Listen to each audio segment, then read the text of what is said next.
Fala pessoal, tudo bom? Prazer estar aqui com vocês novamente. Eu sou o professor Paulo Tazos de História, estou aqui no Projeto X, o projeto que multiplica as suas chances de aprovação. Hoje para bater um papo com vocês sobre um assunto importantíssimo que você precisa saber, que você precisa estudar para qualquer concurso que caia a história. Hoje vamos falar sobre a Era Vargas, vamos falar sobre o tio Getúlio Dornelles Vargas.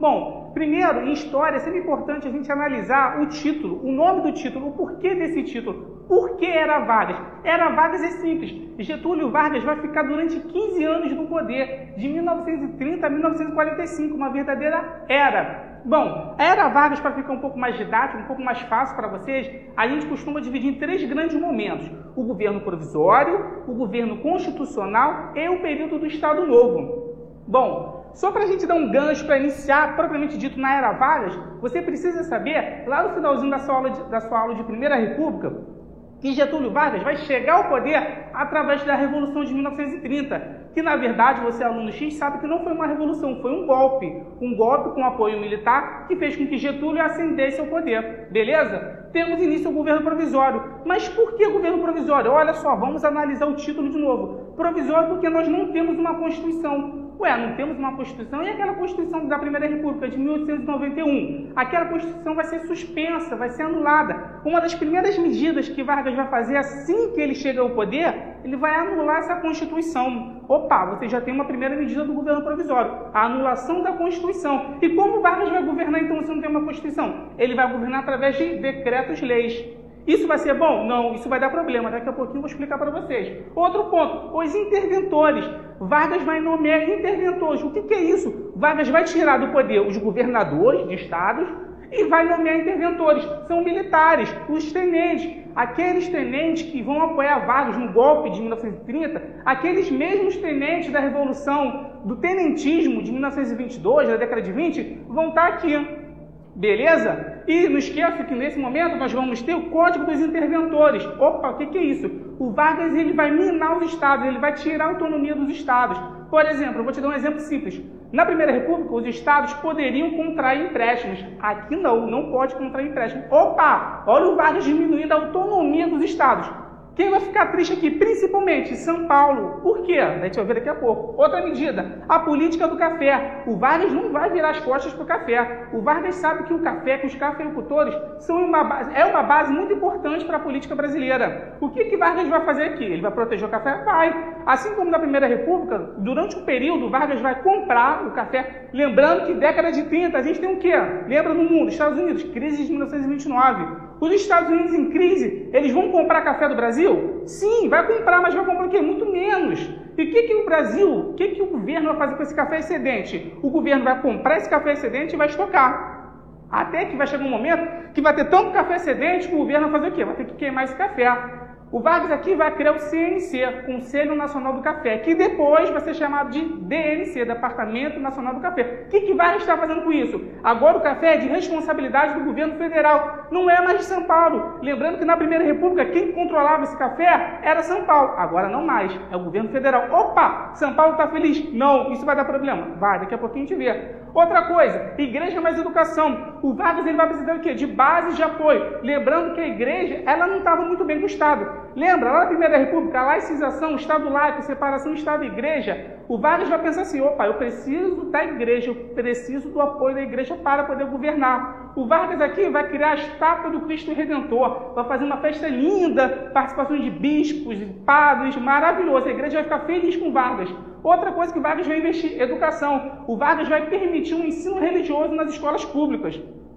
Na educação também nós vamos ter a Reforma Campos, o ministro da Educação, Francisco Campos, criação de universidades como centro de pesquisa. Em 1934 nós vamos ter a criação da USP, a Universidade de São Paulo, uma grande universidade do Brasil.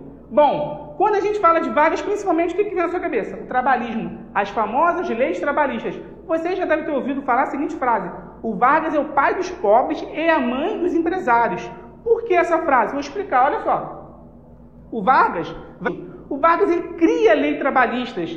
diminuição da jornada de trabalho, férias remuneradas, descanso semanal, todas aquelas leis que vocês já conhecem. Opa, isso é bom? É claro, claro que isso é bom, mas isso também é uma medida de centralização. Opa, quando o Vargas está dando essas leis trabalhistas, o Vargas está dizendo para o trabalhador aonde ele pode pisar, o que ele pode fazer. Quando um trabalhador ele faz greve, o que principalmente o trabalhador está querendo? Melhores condições de trabalho, um salário melhor, condições dignas de trabalho. Opa, Vargas está dando tudo isso aqui com as leis trabalhistas. Então, dando as leis trabalhistas, o Vargas agrada quem?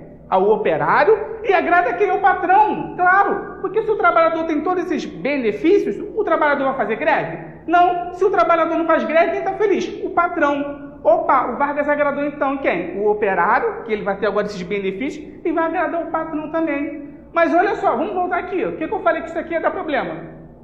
Governo através de decretos de leis.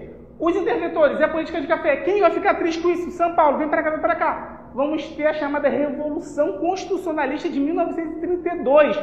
O que é isso? Olha o título. Opa, Revolução Constitucionalista. Está pedindo o quê? Uma Constituição? Sim, também. Mas não só isso. Aluno X, preste atenção. São Paulo está triste por quê? Não tem uma Constituição. Governo através de decreto-lei. Interventor. O Vargas vai nomear um interventor, um pernambucano e militar, João Alberto, para governar São Paulo. São Paulo vai ficar triste com isso. Mesmo o Vargas tirando o João Alberto e colocando um interventor civil paulista, a galera de São Paulo vai pegar em armas. E também a perda da autonomia. São Paulo está triste com o Vargas. A galera vai pegar em arma. Quem vai estar participando dessa Revolução Constitucionalista? A FUP, Frente Única Paulista.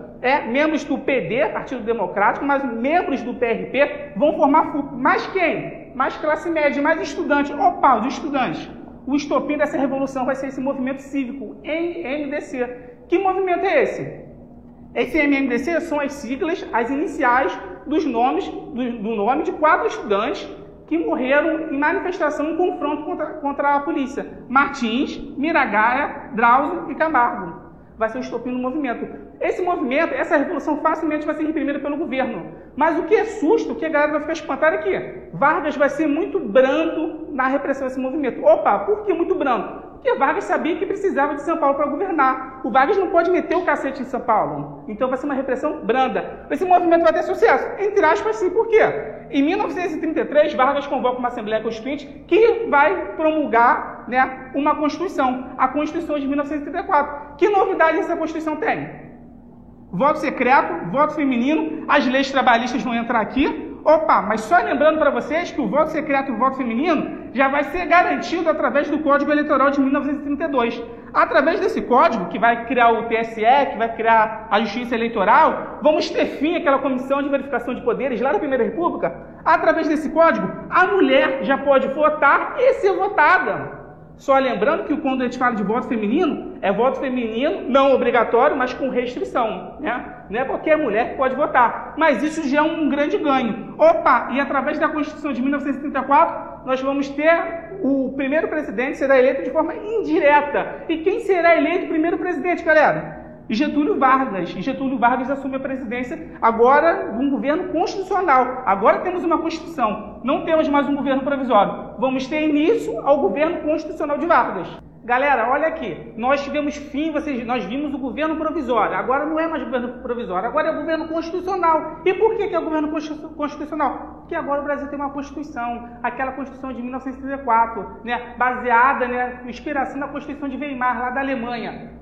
Governo constitucional, de 34 a 37. O que é de importante vocês precisam saber desse governo constitucional? Vamos ter uma polarização ideológica, vamos ter a formação de 2 grupos, de 2 movimentos muito diferentes. Polarização ideológica tem a ver também com o espírito, com o que a Europa está passando nessa década aqui de 30. Nós vamos ter a formação da AIB, Ação Integralista Brasileira, de caráter, de características fascistas. Líder, Plínio Salgado. Vocês lembram do Plínio Salgado? Aquele lá do movimento da Semana de Arte Moderna de 1922. Aquele cara do verde amarelismo, Plínio Salgado. O lema da AIB, qual que era? Deus, Pátria e Família. Um lema bem conservador. Nós vamos ter em contraposição, só para lembrar, vai ser aqui na AIB que nós vamos ter aquela galera, fardada, né, cujo cumprimento está na UE, fazendo muita semelhança, uma comparação, né, com o nazismo, principalmente de Hitler. Plínio Salgado, né, admirava muito os regimes totalitários. Agora, em contraponto a um regime fascista, nós precisamos ter um comunista, um socialista, nós vamos ter a Aliança Nacional Libertadora, cujo lema qual que é? Pão, terra e liberdade. A galera aqui da ANL está falando em quê? Está falando em reforma agrária, está falando em não pagamento da dívida externa, está falando da nacionalização de empresas estrangeiras. Opa! E esses dizeres, isso tudo, Vargas vai olhar com carinho para a ANL? Claro que não. Vargas vai gostar disso? É claro que não. Vai dar problema? Vai, daqui a pouco a gente vai ver. O líder da ANL, o presidente de honra, na verdade, vai ser Luiz Carlos Prestes. Só lembrando que Prestes, nesse momento, está lá em Moscou. Mais tarde, ele vai chegar no Brasil. Aguenta aí. A ANL vai entrar logo na ilegalidade através da Lei de Segurança Nacional, a LSN. Por quê?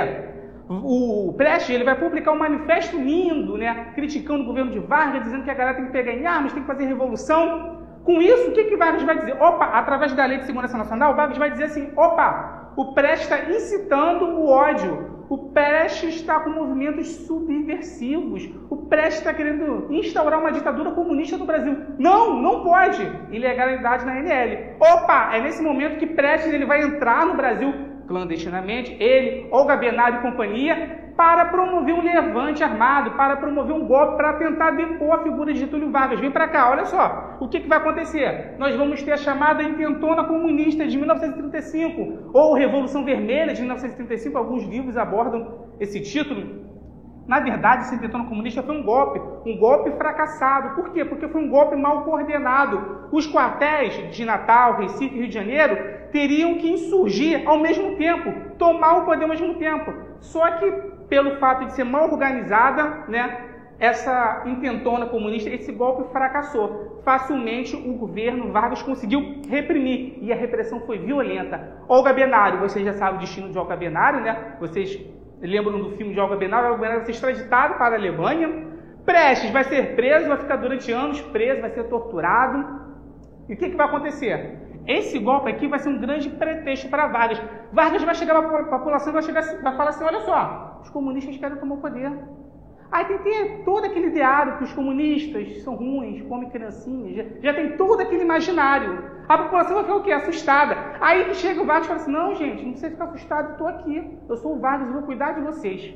Só que o Vargas precisava de mais um ponto, mais um estopim para promover o que a gente vai ver daqui a pouco. É nesse momento que vamos ter o Plano Cohen. O Plano Cohen foi mais uma farsa. Foi um documento redigido pelo integralista Olímpio Mourão Filho, que dizia o quê? Os comunistas querem tomar o poder.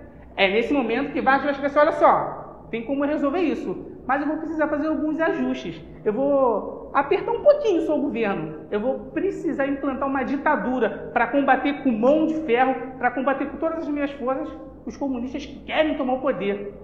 Nesse momento, nós vamos ter a instalação do Estado Novo, o período ditatorial da era Vargas.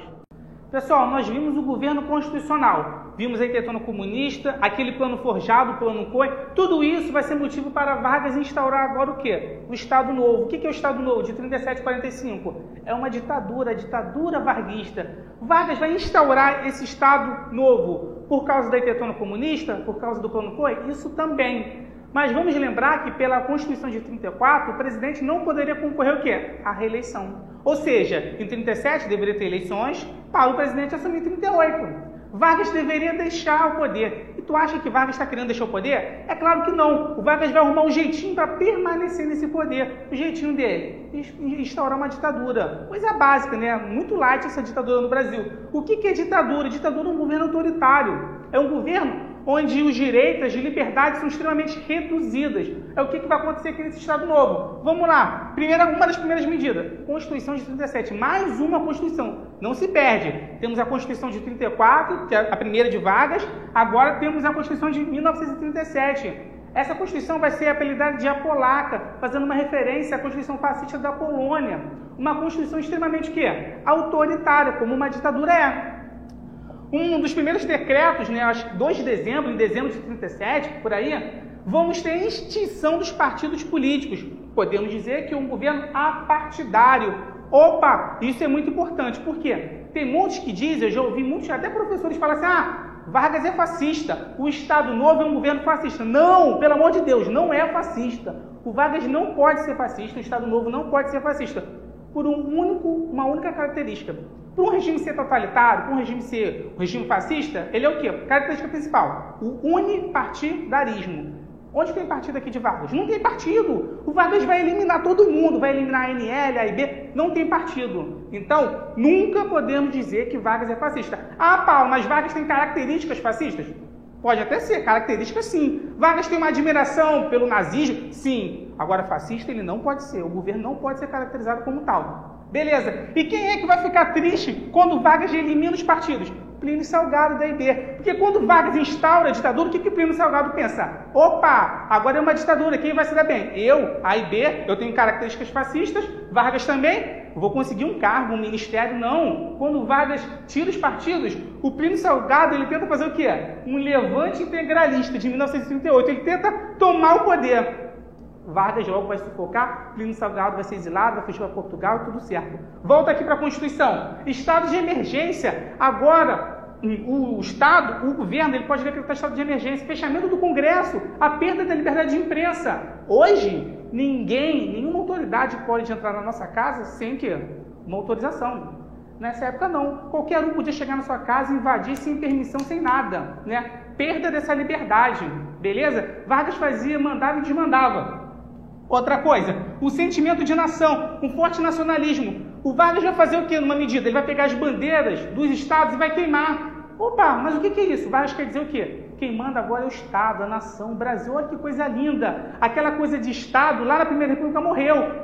O Brasil acima de tudo, a nação, sentimento de nação, nacionalismo. Vem para cá, olha só, nós vamos ter a criação de alguns órgãos importantes. Eu só vou destacar dois, porque geralmente é o que mais cai na prova. O DIP, Departamento de Imprensa e Propaganda, aquele órgão, né, do rádio, né, que vai ter a incumbência de deixar Vargas bem na fita, só falar coisas lindas do governo, né? E vamos ter o DASP também, que vai burocratizar o serviço, ou seja, o serviço público agora vai ser através da meritocracia, aquela história de apadrinhamento, eu vou conseguir um cargo público para você, porque você é meu... Não, isso vai acabar. Vamos ter o meritocracismo implantado no serviço público.